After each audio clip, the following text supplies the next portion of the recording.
Hello, beautiful people. It's your girl Jeannie, and it's Jeannie's Signature. So today, welcome to Jeannie's Signature. So today, I'll just be making a built-up neckline.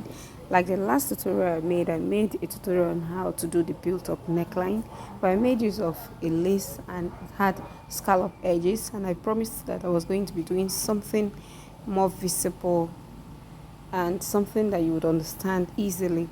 So that's why I'm going to make this very simple, beautiful top for my beautiful clients and for my beautiful subscribers. So if this is what you're interested in, please kindly watch till the end. And as you're watching, don't forget to subscribe, like, share, and give this video a thumbs up. So this came out very beautiful. The built-up neckline is not too high, and for the neck depth, it's not too deep, because that's what my client requested. So it's just going to be a very cute, beautiful top with a beautiful built-up neckline. So if this is what you're interested in, like I reiterated or like I said earlier, please kindly watch till the end. So thank you all and God bless you. So now I'll be quickly drafting this on my paper before we go over to cutting it on the main fabric. So now, before you do this, ensure that on your pattern paper, you leave about 4 or 3 inches upwards before marking your measurements or things like that. Now, I'm going to get my shoulder measurement divided by 2, and then I added half an inch, and then I came down by that same amount for my armhole. Or alternatively, you just divide your bust measurement by 6 and then you add 1.5 inches. You're going to be getting almost the same thing. So now I'm going to roll that out so that that will be our armhole. So now the next thing I'm going to be doing now is to come down by 1 inch for my shoulder slope. Let me just lighten up that mark, because it was quite light, it didn't come out very well. So now I'm going to mark my shoulder slope, and that will be 1 inch, and then for the neck depth width I'll be making use of 3 inches. So now I'm slanting my shoulder, as you can see,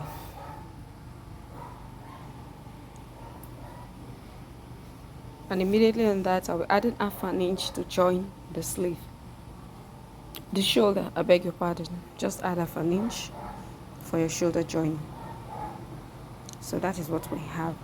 So the next thing to do now is to just get the midpoint of our armhole and then carve out our armhole. So before doing that, after getting the midpoint, I'm going to be getting my bust measurement divided by 4, and then I'll add 2 inches sewing allowance. Now bear in mind that this is going to be a top. So this top, you can wear it with your jean, you can wear it with your skirt. So it depends on how you want it. There's not going to be any dart, so it's just going to be a straight top. The only beautiful thing there that will make it distinct is going to be that built-up neckline. So now I'm going to be carving out my armhole like so.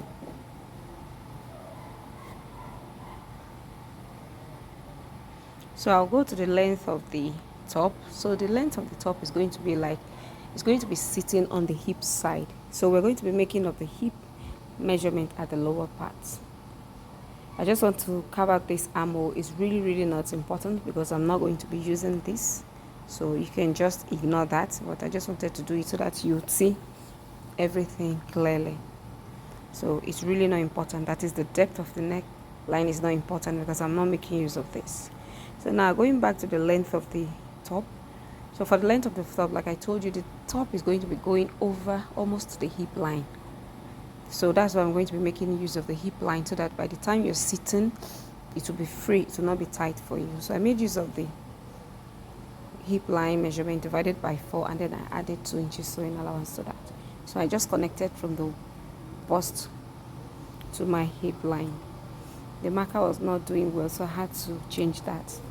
So just connect like so. So this is what we have.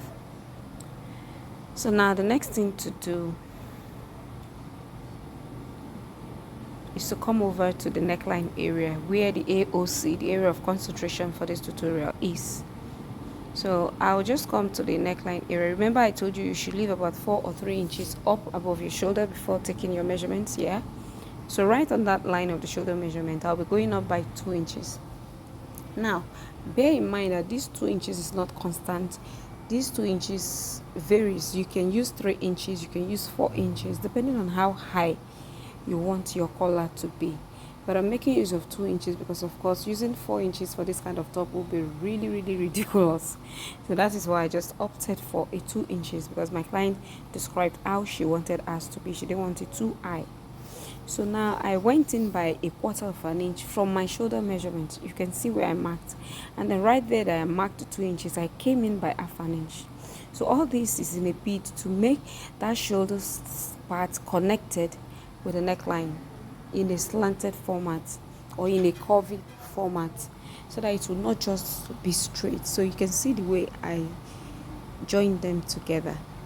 Now to get the neck depth, when you want to take your neck depth measurement, you take it right from that shoulder measurement, that initial shoulder measurement, not the built up neckline. And then I'm going to be connecting from there. That's half an inch that I came in with, from the 2 inches that I extended up, and then carve it out to meet the depth of the neckline. So you can make your neckline deep more than what I have here, because what I used here is 4.5 inches, because she didn't want it too deep. So if you want yours to be deep, you can go for 6, 7, 8 inches depth. So that is all for the front neckline. So for the lower part of the top, knowing that this is going to be a top, we want it to have a beautiful curve at the lower part instead of it just being straight. So I came here and then went up by 2 inches and then slanted it in like so. So we're basically through with the front block. So I'm going to be cutting this out.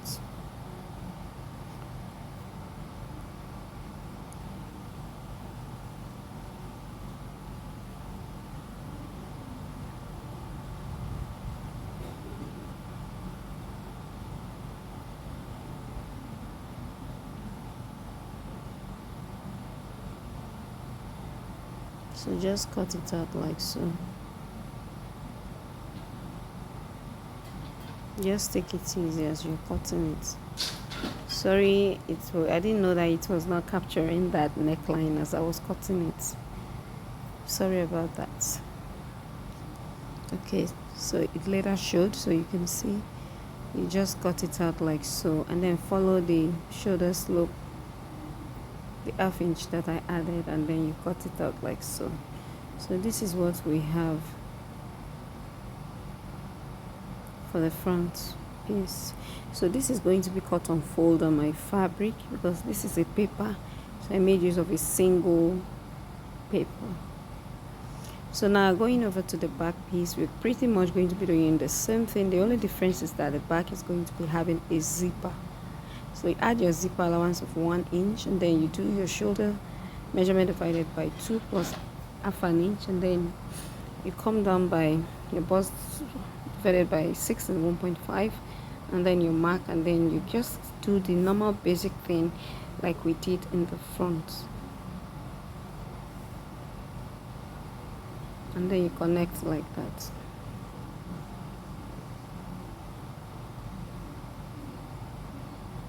So now you get your shoulder slope of 1 inch, and then you connect to the neck width of 3 inches. Make sure that all your marking starts from the zip allowance, not before it. And then you add half an inch for your shoulder joining. So now we're getting the bust measurement divided by 4. You're going to be marking that, and then you add 2 inches sewing allowance. Then you get the midpoint of your armhole, and then you're going to be connecting that. Okay, before doing that, let me just quickly go over and do the hip measurement as well, and then add 2 inches. So I'm connecting from my bust to my waist, to my hip, I beg your pardon, like so. So now you get the midpoint of the armhole for the back, and then you cover your armhole.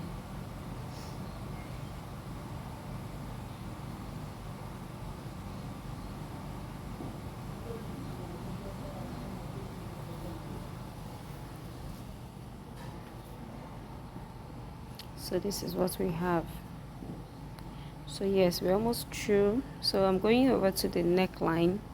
So for the neckline, I'm going to be doing the exact thing I did in the front. Go up by 2 inches, and then connect that.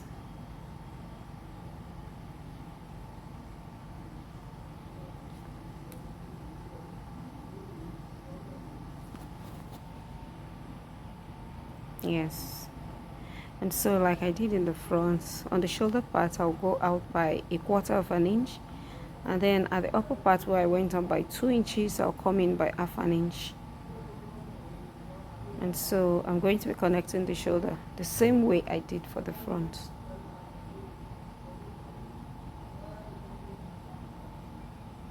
Like so. And then in order for the neck to sit properly, instead of leaving it just straight like that, I'll just come down by half an inch and then connect it like so.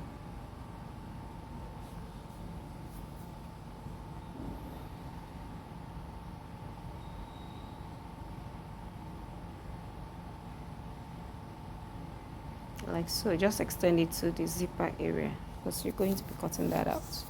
So this is what we have, and we're basically through with the back bodice block as well. So just cut this out.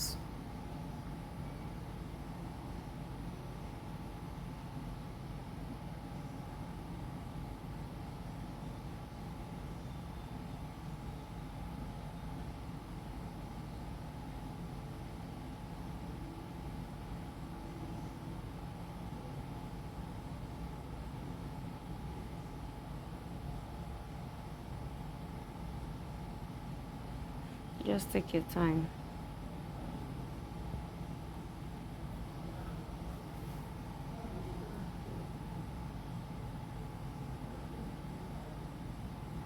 And then for the zipper area, in order to avoid bulginess of the zipper area, I'm just going to be coming in by half an inch and then slant it up and slant it down so that to avoid bulginess of the zipper at the back area.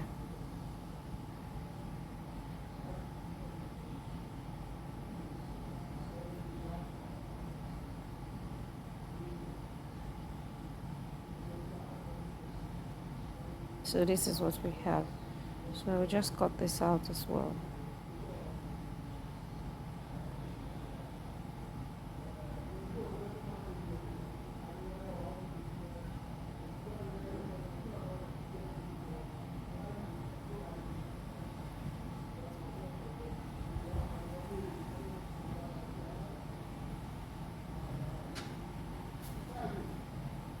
And so this is what we have for the back. So I'm just trying to notch the zipper area allowance. So this is what we have. So by the time you place both the front and the back together, they should be aligned like this. That is when you know you're on the right track. So this is what we have. So now I'll just take my fabric and then I'll be going to cut this off camera, and I'll be back to show you before joining it.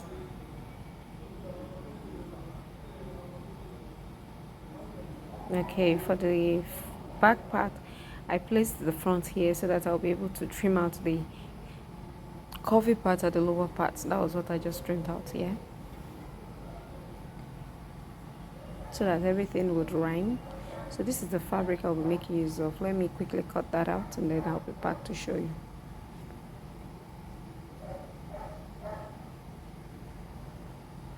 So I've gone ahead to cut this out.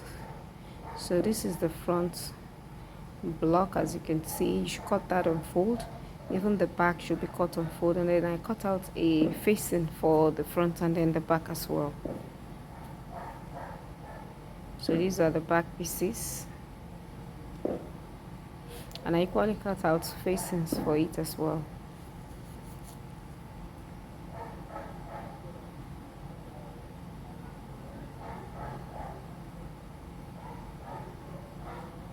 So now I'm just going to go ahead and couple it, and I'll be back. So I've gone ahead to do this. So the way I did it was that I just sewed the main fabric first, then sew the lining separately, and then I now use the lining to turn the neckline from one point of the zipper to the other end of the zipper. It's as simple as that. There's no magic in it. So that was what I did, and after I've done it, this is how it came out. I'm going to be giving this a very good press later so that you would see how it looks. So after doing all that, this is how the neckline came out. So let me quickly go and do the closing up fix my zipper because I've used the facing to turn the neckline, making it neat, and then fix the zipper, and then I'll be back to show you how it looks before fixing the sleeves. So this is how it looks after I had fixed the zipper and I've given it a very good press. So you can see the built-up neckline, that it's normal, it's not too high and everything, and this is the lower part of the top. So when you flip it over, this is the back part where the zipper is. So you can see that it's looking neat and beautiful. So the next thing I'm going to be doing now is to just fix the sleeves. The sleeves are just normal basic sleeves that I'm fixing, and then I'll fold the lower part of the gown to top, I beg your pardon, and then this is how it came out looking. It came out looking very beautiful. So this is a beginner friendly tutorial as well. So if you enjoyed this tutorial, please don't forget to subscribe, don't forget to like, and don't forget to share. Thank you all, and please watch out for my next tutorial because this is going to be a banger. Thank you all. See you all on my next tutorial. It's Genius Signatures, and I'm signing out. Bye.